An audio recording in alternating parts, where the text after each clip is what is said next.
आइए बच्चों, आज हम लोग कक्षा 3 का हिंदी कोपल का मेरा गांव जो कविता है उसको पढ़ेंगे लय के साथ में, और उसके बाद इसके सभी प्रश्नों के उत्तर देंगे। तो पढ़ते हैं सबसे पहले कविता लय के साथ में। आना मेरे गांव में, नदी किनारे गांव है मेरा, बैठ के आना नाव में, गाड़ी मोटर भी चलती है अब पूरी रफ्तार में, चुन्नू मुन्नू मुनिया खेले अमराई के छाँव में, सभी लोग मिलकर रहते हैं, रहे नहीं अलगाव में, यहाँ न कोई हाट सिनेमा, घूमे खेत बगान में, जब जाते हैं खेत घूमने मिट्टी लगती पाँव में, भीड़ भाड़ और शोर शराबा होता कहीं न गाँव में, मचती उस दिन धमा चौकड़ी मेला हो जब गाँव में, जब भी लगे गाँव में मेला, आना मेरे गाँव में, आना मेरे गाँव में साथी, आना प्यारे गाँव में। तो इस तरीके से हम लोगों ने इस कविता को पढ़ा। अब आइए इसके सभी प्रश्नों को हल करते हैं। यहाँ पे कुछ शब्दार्थ दिए गए हैं, जैसे अमराई। अमराई का मतलब होता है आम का बगीचा। अलगाव, अलग होना। पड़ाव, ठहरने का स्थान। धमा चौकड़ी यानी कि उधम मचाना। अब आइए प्रश्नों को देखते हैं इसके। सबसे पहले यहाँ पे प्रश्न दिया है कि आपका गांव का नाम क्या है। तो उत्तर यहाँ लिखेंगे कि मेरे गांव का नाम, मैंने यहाँ पे लिखा है बभनौल है, आप अपने गांव का नाम लिख देंगे, ठीक है। उसके बाद अगले क्वेश्चन की तरफ आते हैं। तो क्वेश्चन नंबर ख, प्रश्न ख में कहता है कि आपको अपने गांव में क्या क्या अच्छा लगता है। तो आमतौर पे जो हम लोगों को अपने गांव में है वो क्या है, खेत खलियान, वहाँ के लोग, वहाँ के जो मंदिर हैं, मस्जिद हैं, या वहाँ के लोग हैं, वहाँ के मोहल्ले गली नाले, यही सारी चीज़ें अच्छी लगती हैं, तालाब वगैरह। तो जैसे यहाँ पे मैंने लिख दिया है कि मुझे अपने गाँव कि हरे भरे खेत, स्वच्छ हवा और तालाब नदी बहुत अच्छे लगते हैं। आपको जो चीज़ अच्छा लगता होगा अपने गांव का, उसको लिख देना है, ठीक है। फिर प्रश्न ग की तरफ आते हैं। प्रश्न ग में कहता है कि अपने गांव या शहर के आसपास के नदी तालाबों के नाम बताएं।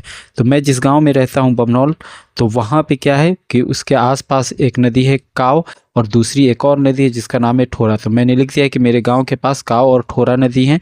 और तालाब तो बहुत सारे हैं, जैसे तालाब में एक बौली है, एक तालाब का नाम पोखरा है, इसी प्रकार से कई तालाब हैं। तो आप भी इस तरीके से आपके आसपास, गांव के आसपास अगर कोई नदी और तालाब होगा तो उसके नामों को लिख देना। अगर नहीं होगा तो लिख देंगे कि मेरे गांव के आसपास कोई नदी या तालाब नहीं है, ठीक है। अब आते हैं प्रश्न 2, पाठ में वर्णित। यहाँ पे प्रश्न 2 में देखिएगा, पाठ में वर्णित गांव के बारे में लिखे कुछ बातें हैं, इनमें से सही को और कुछ गलत हैं। तो सही के आगे सही लिखना है और गलत के आगे गलत लिखना है। जैसे यहाँ पे दे रहा है गांव तक सड़क बनी हुई है, तो ये गलत नहीं, ये गलत नहीं होगा, ये सही होगा। क्यों?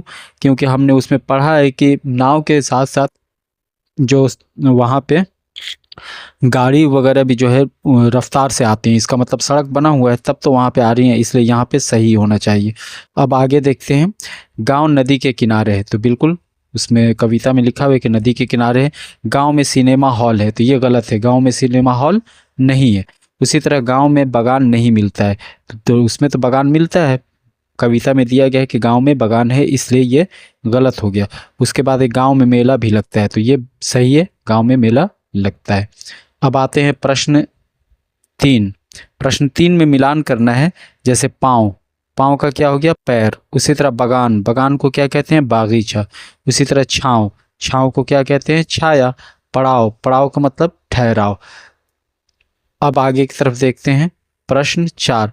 प्रश्न 4 में दे रहा है कि दिए गए शब्दों के आगे समान ध्वनि वाले शब्द लिखना है। जैसे यहाँ पे दिया है नाव, तो हम लोग लिखेंगे चाव, भाव, ताव, ठीक है। काम, काम के आगे नाम, शाम, दाम। शहर, इससे मिलते जुलते जो शब्द हैं वो हो जाएंगे नहर, लहर, पहर। चल, चल का कल, फल, जल, जब, तब, अब, कब। उसी प्रकार से आना, आना का हो जाएगा गाना, खाना, यहाँ पे गाना, जाना। अब आते हैं प्रश्न 5 में। प्रश्न 5 में दे रहा है कि अपने दोस्तों के नाम बताएं। तो जैसे यहाँ पे मैंने कुछ नाम लिख दिए, राहुल, अमित, हर्ष, सोनाक्षी, अनु, स्वीटी, इल्मा, जिक्रा, अनुष्का। आप भी इसी प्रकार से अपने जो भी क्लास के अंदर या आपके मोहल्ले में, पड़ोस में या किसी और जगह से जो भी दोस्त होंगे उनके नामों को लिख देना है। अब इसमें मैं बताने का मकसद है कि ये जो आपने नाम लिखा है ये सभी संज्ञा हैं, और जब कोई ख़ास चीज़ या वस्तु का अगर नाम अगर हम रख देते हैं तो उस स्थिति में उसे कौन सा संज्ञा कहते हैं? व्यक्तिवाचक संज्ञा कहते हैं। तो ये जितने भी नाम हो गए ये सब क्या हैं? ये सब व्यक्तिवाचक संज्ञा हैं। इसी प्रकार से कोई भी देश अगर बोलते हैं और देश का अगर नाम रख देते हैं, जैसे पाकिस्तान, हिंदुस्तान, इंग्लैंड, जर्मनी, श्रीलंका, बांग्लादेश, नेपाल, तो ये सब क्या हो जाएंगे? ये सभी व्यक्तिवाचक संज्ञा हो जाएंगे। ठीक है, अब आगे की तरफ देखते हैं। प्रश्न 6। प्रश्न 6 में कहता है कि आपको कौन सा पेड़ आपको अच्छा लगता है और क्यों? तो आपको बताना है कि आपको कौन सा पेड़ अच्छा लगता है और क्यों लगता है। तो मैंने यहाँ पे जैसे लिख दिया है कि मुझे नीम का पेड़ बहुत अच्छा लगता है, क्योंकि इसकी घनी छाया ठंडी होती है और इसके पत्ते व टहनियों से दवाइयाँ बनाई जाती हैं और यह हवा को भी क्या करते हैं? शुद्ध करते हैं। तो इस प्रकार से जो है आप भी किसी भी पेड़ के बारे में लिख सकते हैं जो पेड़ आपको सबसे ज़्यादा पसंद है। अब आते हैं यहाँ पे क्वेश्चन नंबर 7 में। यहाँ प्रश्न 7 कहता है कि अपने शिक्षक और बड़े बुजुर्गों से पूछकर पता करें कि गांव में पहले के समय में किसी काम के लिए क्या क्या साधन थे और अभी के समय में क्या क्या साधन है।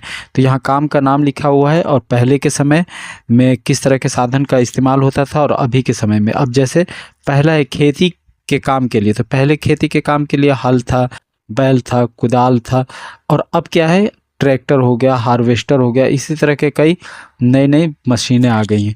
उसी प्रकार से अगर पानी निकालने की बात की जाए तो पानी निकालने के लिए कुआं का इस्तेमाल होता था, उसमें राहट का इस्तेमाल होता था। लेकिन अब क्या होता है? या नदियों वगैरह से भी पानी निकाला जाता था, लेकिन अब जो है ट्यूबवेल हो गया, मोटर पंप हो गया, इन सारी चीज़ों से पानी निकाला जाता है।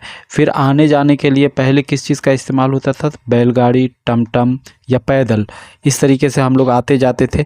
लेकिन धीरे धीरे साइंस और विज्ञान तरक्की करते गया और आज जो है वहीं पे गांव के अंदर भी हम कहीं पे भी आने जाने के लिए मोटरसाइकिल, कार, बस या अन्य साधनों का उपयोग करते हैं। रहने की अगर बात की जाए तो रहने के लिए पहले मिट्टी के कच्चे घर होते थे, जो मिट्टी से, खपड़े से या घास फूस से या बांस वगैरह से बने होते थे। जबकि आज के वक्त में जितने भी रहने के लिए घर बने हैं, आपके घर भी होंगे या आप आस पड़ोस या कहीं पे भी घर देखेंगे तो अधिकतर घर पक्के के मिलेंगे, जो ईंट, सीमेंट, छर्री, बालू, गिट्टी और छड़ वगैरह का इस्तेमाल करके बनाया जाता है। तो इस प्रकार से हम लोगों ने प्रश्न पार्ट 3 को कंप्लीट कर लिया। बच्चे, अगर आप लोग इस पे नए हैं तो इस चैनल को सब्सक्राइब कर लें और वीडियो को लाइक अवश्य कर लें। धन्यवाद।